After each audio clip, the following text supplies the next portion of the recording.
Okay, so some of these are just the questions from the most recent quiz, but I want to skip those for a second and look at some relatively cool questions involving the binomial theorem and Vieta's formulas, and if we have time, we'll go back to the quiz 4 questions.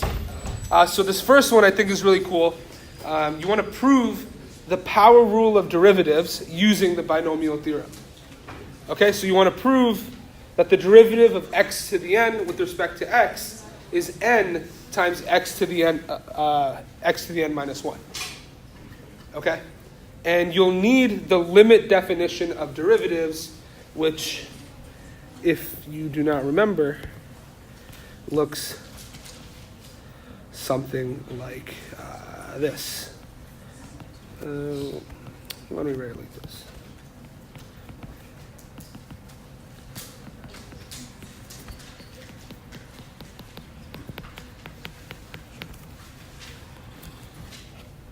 Okay, so using that definition of a derivative, prove the power rule holds using the binomial. So I'll give you a couple minutes to discuss with the people near you, and we'll come back to you.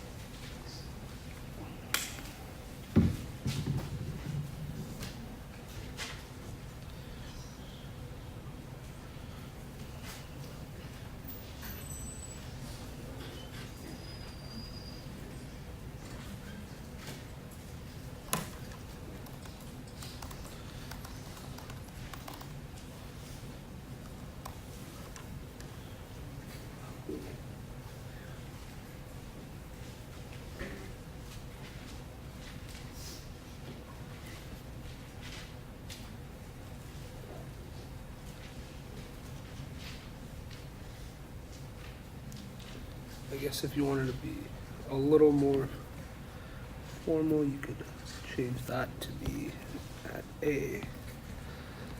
But it doesn't really change anything.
Okay, so any ideas on how we should approach this? If I didn't tell you this limit definition, then it would be significantly harder because you wouldn't really know where to go from. But now that you know that, how do you think we can proceed? Any ideas? Yeah. You would replace the first principles f of x function with x to the n Yeah? And then you use the binomial theorem to expand x plus h. Yeah, good.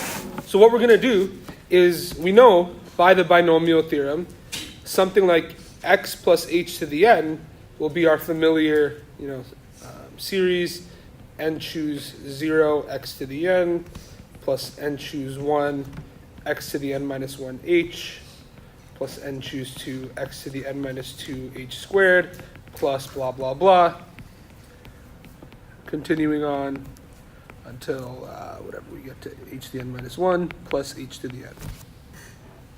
Okay, no surprises there. And then that we can substitute for this first term, f of a plus h, because in this case, f of x is just x to the n.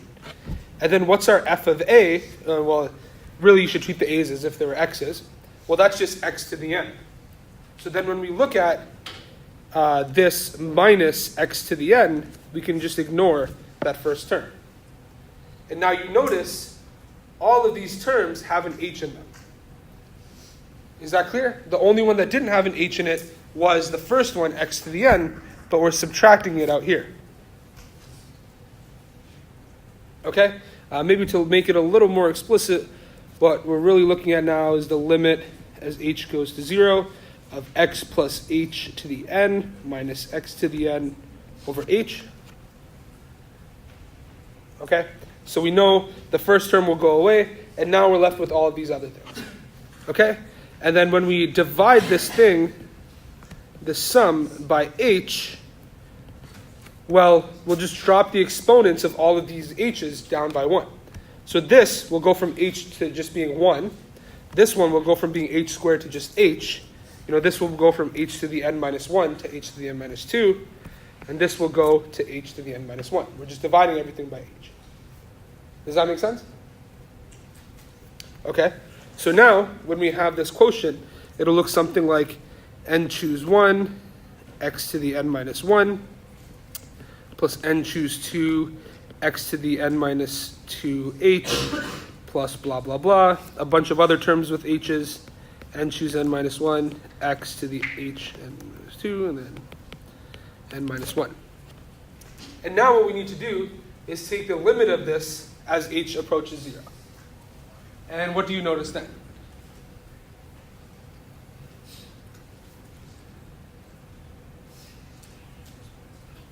Yeah. All the terms except for the first one. Yeah, exactly. So if we're taking the limit as h goes to 0, x and n are essentially constants here, right? So when we take the limit as h goes to 0 of, whatever this quantity, all of these terms over here, since h goes to 0, a constant multiplied by h, or a constant multiplied by h to some exponent, will also approach 0. H to some positive exponent, that is. And so that means these terms will all go to 0. Everything in that sum.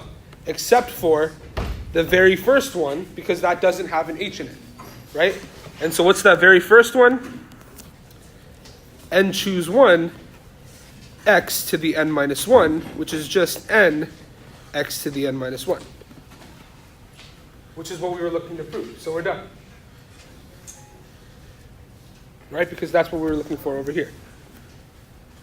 Any questions? So to recap what we did, we looked at the basic limit definition of a derivative, plugged in the binomial expansion for x plus h to the n, noticed that the first term cancels, got rid of the h on the denominator, and then we see that all the terms with an h, as we take the limit as h approaches 0, they all vanish. And we're left with just the first term, which is what we were looking for. Sounds good? Cool. Here's another example problem using the binomial theorem. Okay? So in the expansion of this binomial, 2x minus c over x to the 10, where c is just some constant real number, the value of the constant term, so the term with no x, is 100,000. Okay? 10 to the 5. determine the value of C. Okay, so I'll give you a couple minutes to try and figure this one out.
Okay, any ideas on how to approach this? The value of the term independent of x is 10 to the 5. Determine C.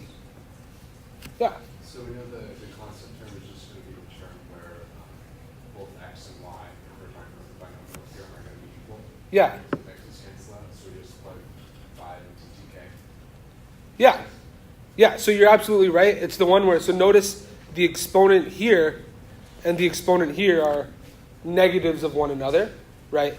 And, you know, in the if we were instead just looking at the expansion of, put it in a different color, x plus y to the 10, it'd be a sum of this form, right? K 0 to 10, 10 choose k, x to the 10 minus k, y to the k.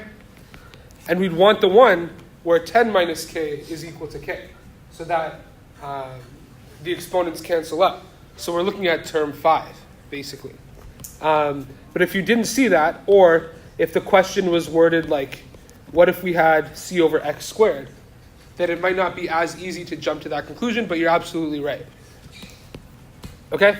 So, but generally what we would do is find the general term of this expansion. And remember, the general term is just an expression for term k of the sequence. So it would look something like 10 choose k, 2x to the 10 minus k, negative c over x to the k. Right? But then negative c over x, I can write as negative c x to the negative 1. Okay? Right? And then now I can do some simplification. So we can have negative 1 to the k, 10 choose k, 2 to the 10 minus k, c to the k, and then we'd have x to the 10 minus 2k.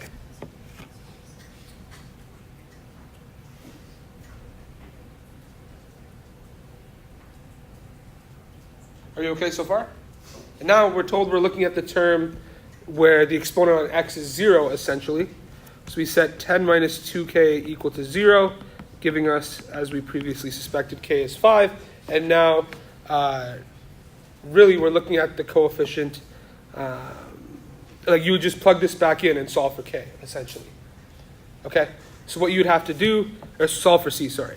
And so you know this term looks something like negative 1 to the 5, 10 choose 5, 2 to the 5, c to the 5, and we're told that this is equal to 10 to the 5, and you just have to solve for c here. I guess you'd say the coefficient of this. Okay, and in this case, there's no simple, clean answer, because who knows what 10 choose 5 is.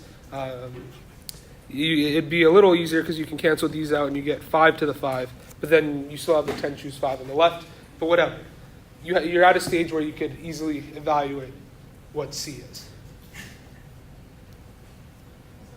Okay, so if you want a closed form expression for c, c is 5 to the 5, negative 5 to the 5 over 10 choose 5, the fifth root of that, whatever that is. Actual value doesn't matter, it's how do we get there. So any questions with this process?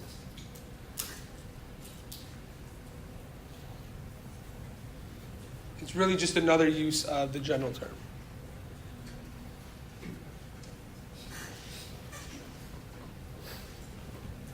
Sounds good? Cool. And so here's another use of the general term. This one's significantly more straightforward, so we can just walk through it together. What is the coefficient of the x squared, y squared, z squared term in the expansion of x plus y plus z to the 6?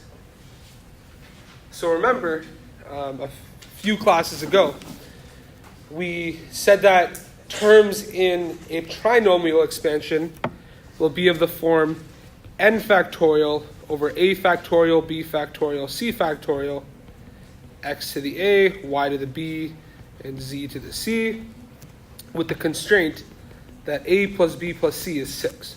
I'm sorry, not 6 in general, n. And why was this?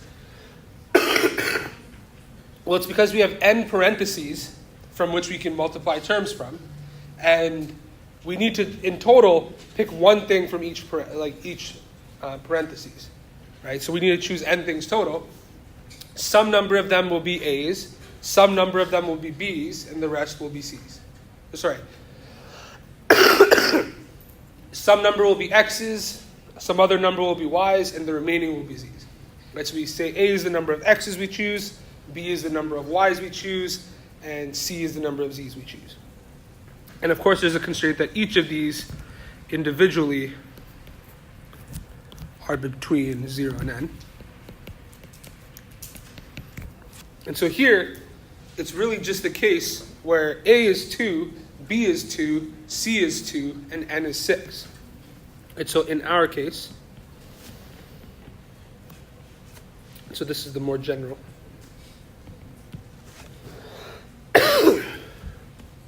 We have n is 6. We have 6 factorial, and we're looking at 2 factorial, 2 factorial, 2 factorial. Okay? X squared, y squared, and z squared. Okay, so the coefficient on the x squared, y squared, z squared term is whatever that is.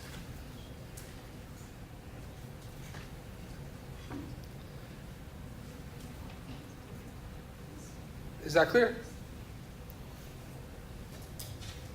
Okay, what is that? It's whatever 720 divided by 8 is.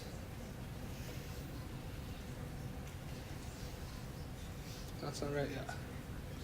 Doesn't matter specifically what the number is. Again, it's the thought process of getting to it. So whatever this evaluates to. And if this were on a quiz, that would be a perfectly fine answer. Okay?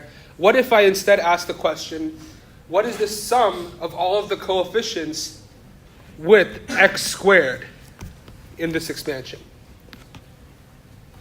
And so there, it would be significantly more complicated, because if there's x squared, there's still y to the something and z to the something else.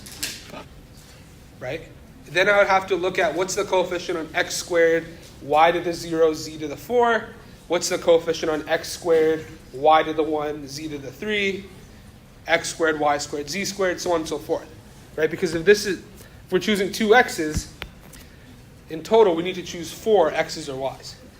Right? And so we'd have to look at all of these different cases. Okay? So that's just something that may come up. Any questions with this?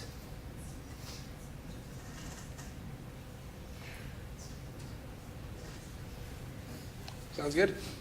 Cool. So here's another question involving the binomial theorem. If the sum of the reciprocals of the roots of this quadratic is 7 over 3, what is k? So our quadratic in question is 3x squared plus 7x plus k is equal to 0. So if the roots of this thing, the reciprocals of them add up to 7 over 3, what is k? So I'll give you a little bit of time to work on.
Okay, let's come back together. So any ideas on how to approach this one? If the sum of the reciprocals of the roots of this is 7/3, what is k? Where k is the constant term. Any ideas? Yeah. The sum of the reciprocals would be R1 plus R2 over R1 over R2. Yeah. And then you choose your N's formulas, kind of just set together, and then set that equal to 7 over 3. Yeah, exactly. So before we even dive into that, let's see what we can get out of this expression using Vieta's formulas. Right? We can see that the sum of the roots from here is what? Negative 7 over 3, right? And the product of the roots is k over 3. Now, yeah, let's take a look at the sum of the reciprocals. 1 over R1 plus 1 over R2, which becomes R1 plus R2 over R1 R2. You can tell that this makes sense, right? We have the sum over the product, and we're told that that's equal to 7 over 3. Okay? Now all we need to do is plug in our expressions for the sum and product that we just determined, and we can pretty easily solve for k. What's the sum? Well, that's negative 7 over 3. And what's the product? K over 3. And that gives us 7 over 3. Okay? So if you do the simplification, you should get k is negative 3.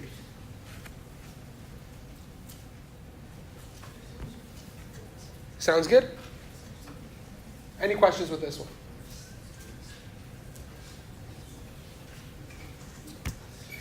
Okay. Now here's one that is similar to one that's in the homework, but it's slightly different.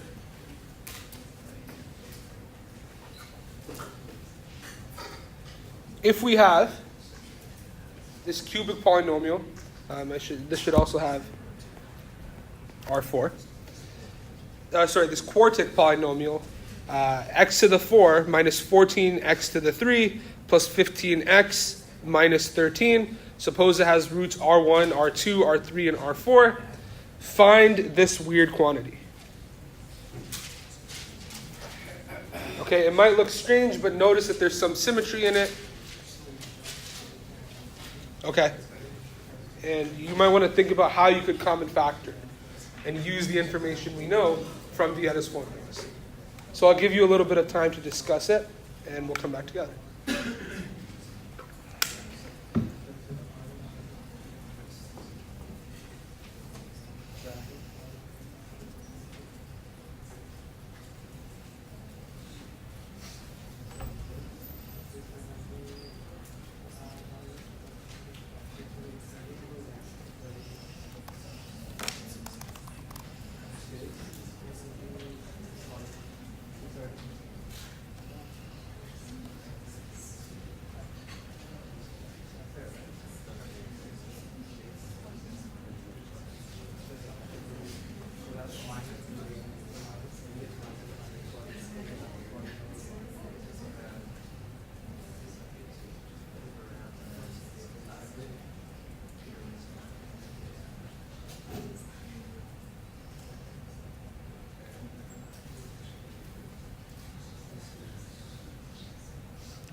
Okay, so any ideas on how we can approach this one?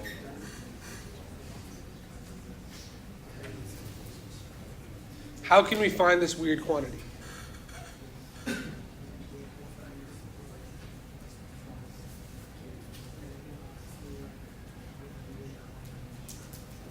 Yeah. Each term of the numbers has R1 times R2 times R3 times R4. Okay. You can just pull that out of each of them. Yeah. R1 plus, you have the sum of the roots times the product. Exactly. So we notice all four of these terms have a common factor of R1, R2, R3, and R4. When you divide that out, what's left over in the first term is R1, second term is R2, third term is R3, fourth term is R4, and then that just looks like the sum of the roots times the product of the roots. Okay? In this case, what's the sum of the roots? 14. What's the product of the roots? Well, it's an even degree polynomial, so that means we just take whatever the constant term is, and that's just negative 13. So it's negative 13 times 14. Whatever that ends up being.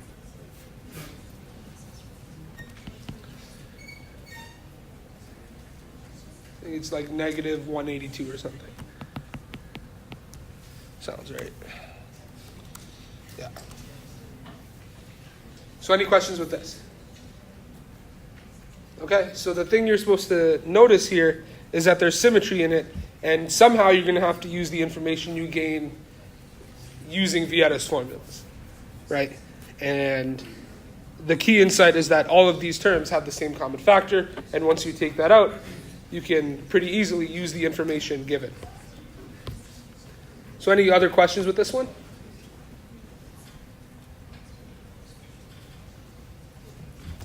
Okay, so let's go back to the front and do some of the questions from quiz 4.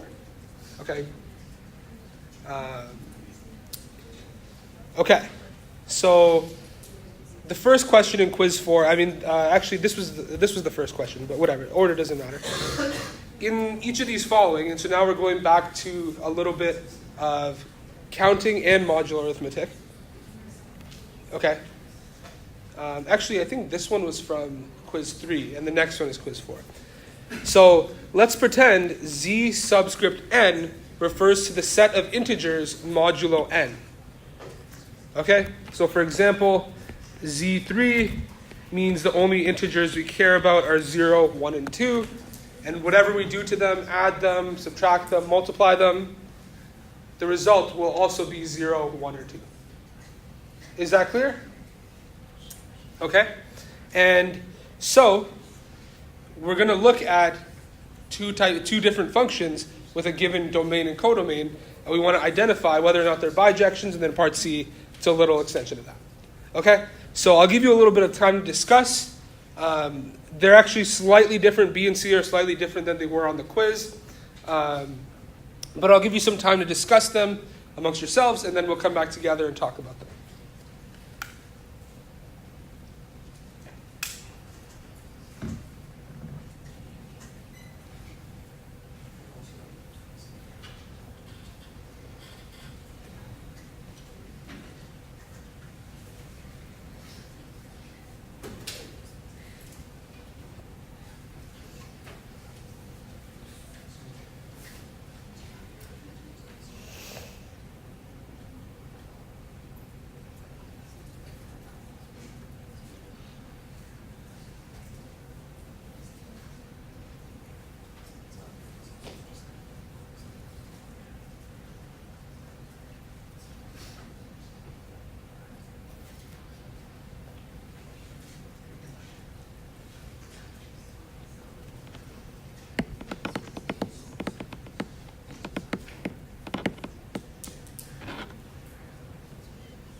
Okay, let's take a look at A. So is f of x is equal to 7x a bijection from the integers mod 12 to the integers mod 12? Any ideas?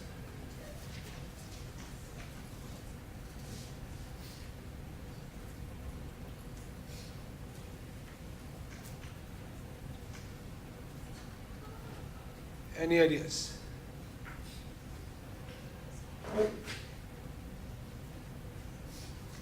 Okay, why don't we play this fun game? How many people think it is?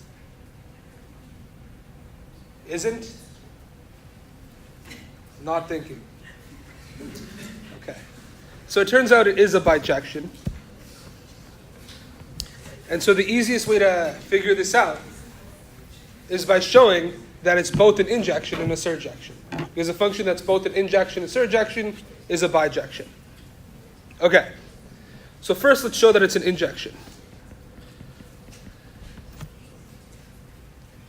Okay, and for reference, B is no. So f of x is 6x is not a bijection. Okay, and it all has to do with the fact that the GCD of 7 and 12 is 1, but it's not 1 if you look at 6 and 12.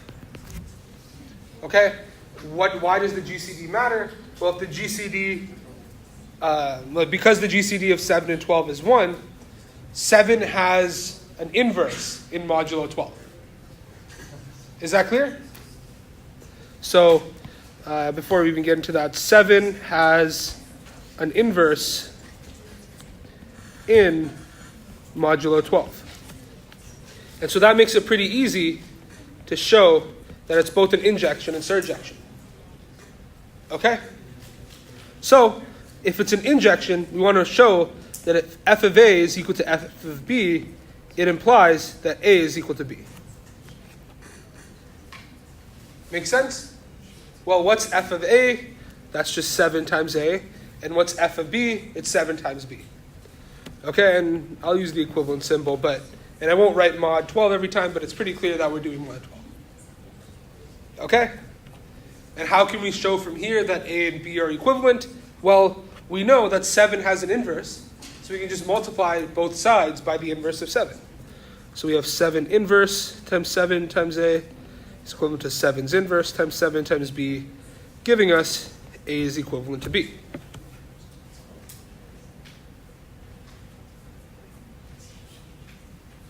Okay, so we showed that if the function maps two inputs to the same output, they're in fact the same input. So it's an injection. And is it a surjection? Well, yes. And why is that? Well, it's because give me any element in Z12, I can tell you which element from Z12 points to it. Right? So give me any element in the codomain, I can tell you what element from the domain points to it. And so let's just say, suppose C is the output of F. Okay, so what I'm saying is, suppose f of x is equal to C. Well, what does that mean? It just means 7 times x is equal to C. How do I find the x that satisfies this? Well, since 7 has an inverse, this is just satisfied by the inverse of 7 times C. So if I want C to be the output of the function, I just pass in the inverse of 7 times C. So therefore, it's a surjection. It's an injection because no two inputs point to the same output.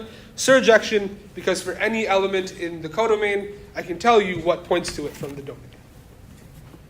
Yeah? For a general function, not just a mod one, if we know it's the inverse, can we just say that it's a surjection if the inverse is also a function? No, because there's the concept of left and right inverses, and one has to do with surjections and one has to do with injections.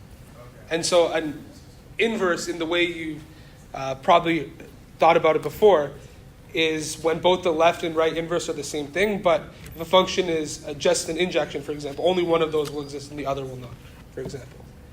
Yeah, but I'm not talking about, like, for example, if you take this all around, you can just take the left or right, for example. Sure. Then in that range is going to be a surjection, right? If there is an injection on whatever that, if there is an inverse on that range, it'll be both an injection and surjection, right? Because one of the things we saw earlier is if the function has an inverse everywhere, it's a bijection. So it has to be both an injection and surjection. Okay. So with the same reasoning, why is f of x is equal to 6x not a bijection? Well, I can show it's not a I can show both that it's not a surjection or injection, actually. But the easier one is to show that it's not an injection. Why is it not? Well, what does f of 2 give me? What is the output of f of 2?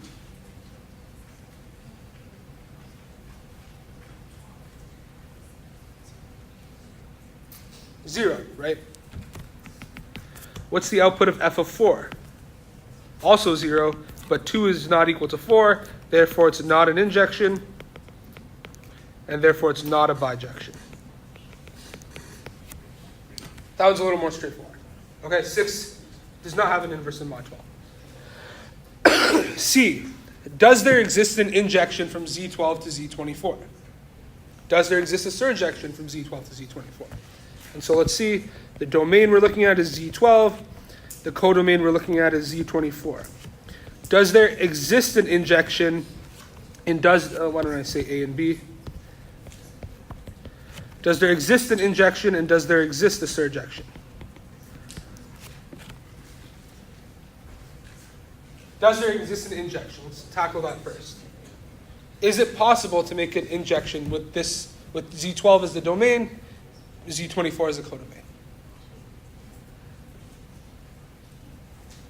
Any ideas?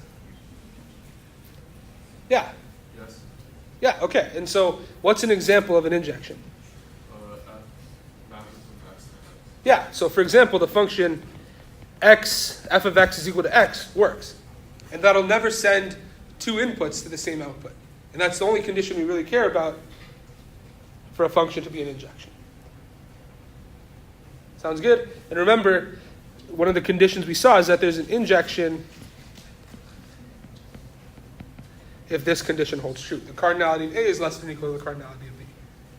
The cardinality of Z12 is 12. The cardinality of Z24 is 24. Obviously, 12 is less than 24, so this works. And so remember, for a surjection, the condition we needed is the cardinality of A was greater than or equal to the cardinality of B. So does there exist a surjection from Z12 to Z24? No. For that reason. So no. Any questions with this?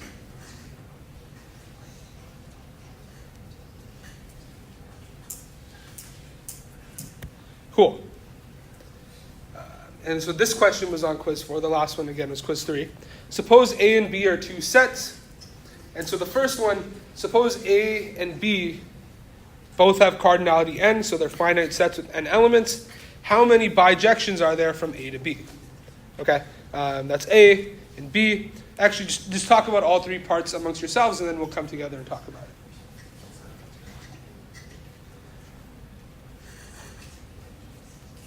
Okay, what I will say regarding the quiz, most people got part A right, but very few people got B or C right. Okay, so maybe spend a little more time discussing those.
Okay.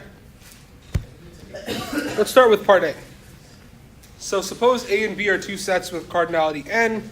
How many bijections are there from A to B? Any ideas?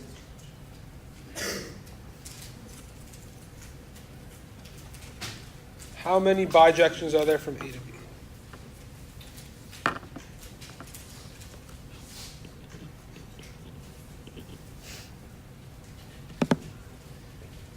Any ideas?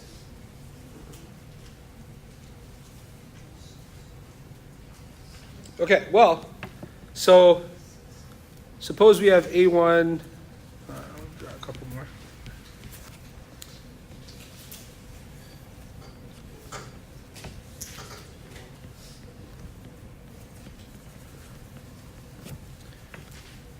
For A1, there are n options for its output, right? For A2, how many options are there for its output?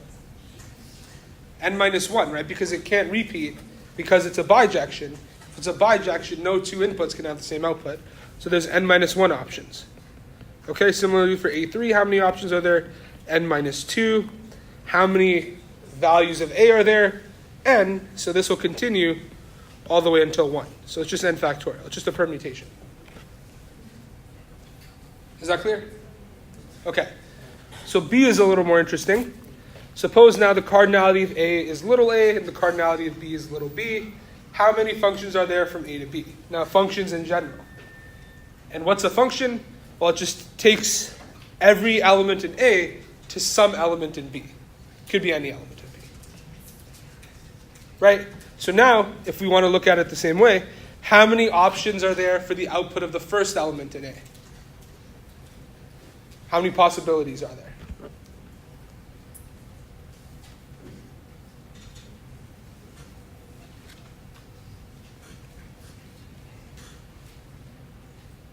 Okay, let me just make it a little more explicit. Just write these as,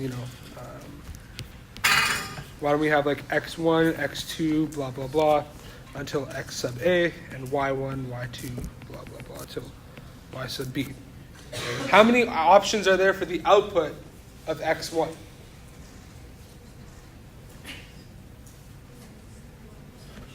B, right?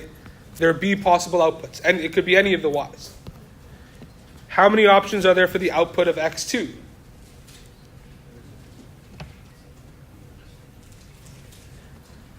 It's also B, because it's just a function. The output could be repeated. It doesn't matter, right? It could be anything. And so for every element in A, there are B options, and we'll multiply by B every time. So it turns out the total number of functions from A to B is B to the A. Is that clear? Okay, and lastly, part C. Now suppose again that we have cardinality of A is little a, cardinality of B is little b, but now that cardinality of A is less than the cardinality of B, so this means, from what we just looked at, there can be an injection between the two. How many injections are there from A to B? And so we can use the same logic. How many possible outputs are there for the first element, the x1, b? How many outputs are there, possible outputs for x2? Now we can't repeat again, so it's b minus 1. How many outputs are there, potential outputs for x3, b minus 2, and so on and so forth. But there are more possible outputs than there are the number of inputs, right? So we will continue this until b minus a plus 1. Just before b minus a, which is their difference. Okay, but a more straightforward way to think about this is just how many ways can we select A elements from a group of B where the order matters, right? There are B possible outputs. We just want to choose A of them, right? Because A of them will be what is actually seen as an output, right? B possible outputs, so B elements in the codomain, but only A elements in the range. And the order matters because it matters which one x1 points to, which one x2 points to, so on and so forth. So that's where we have b factorial over b minus a factorial, which is the permutation formula, if you remember that, for b and a. B possibilities, choosing a of them, order matters. Does this sound okay? Okay. And lastly, give a combinatorial proof of the following identity, assuming that n is greater than r is greater than k. And so I'll give you a couple minutes to discuss a combinatorial argument, combinatorial proof that you can come up for this. And remember, combinatorial proofs are proofs where you prove that the left-hand side and right-hand side both count the same thing, but you do it using some sort of argument, okay, not algebraically. This one you could do relatively easy algebraically if you had to, but we're going to do it combinatorially. Okay, so I'll give you a couple minutes to look at that.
Okay.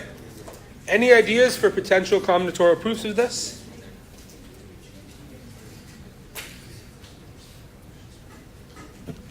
Any ideas? Yeah. With the left-hand side, it's like choosing our players to be on the team Yeah. from n people, and then choosing k starters from those five. Sure. Well, and then the right-hand side is choosing the k starters first and filling up the rest of the team with them. Exactly. So the most combinatorial proofs you'll do of this will involve choosing a group of R, and K of those R people will be like, I don't know, special. They could be the captains, they could be the starters, whatever. Okay, so the analogy we'll use is choosing a team of R players, K being starters. Okay, so on the left-hand side, first choose the team. How many ways can we choose the team? Well, there's R people we want on the team, N people we're choosing from. So we have N choose R. And then for each team we've chosen, each team of R people, there are K people we can choose to be the captain. Okay? So, to be starters. So choose the starters. So that's why we multiply that by R choose K. Because for each selection of R people, there are choose K ways to select the starters. Now on the right-hand side, you could alternatively first select the starters, which would give us n choose K. And then we still need to choose R minus K non-starters that are still players, right? And so we've already chosen K players. We need R total. How many do we need to choose now? R minus K. Okay, so choose rest of team. How many ways can we choose the rest of the team? Well, we've chosen K people. How many are left in the general pool? N minus K. We need R people. We've chosen K of them. R minus K is how many you have to choose. Those are both counting the same thing. Therefore, they're equal. So any questions with this combinatorial?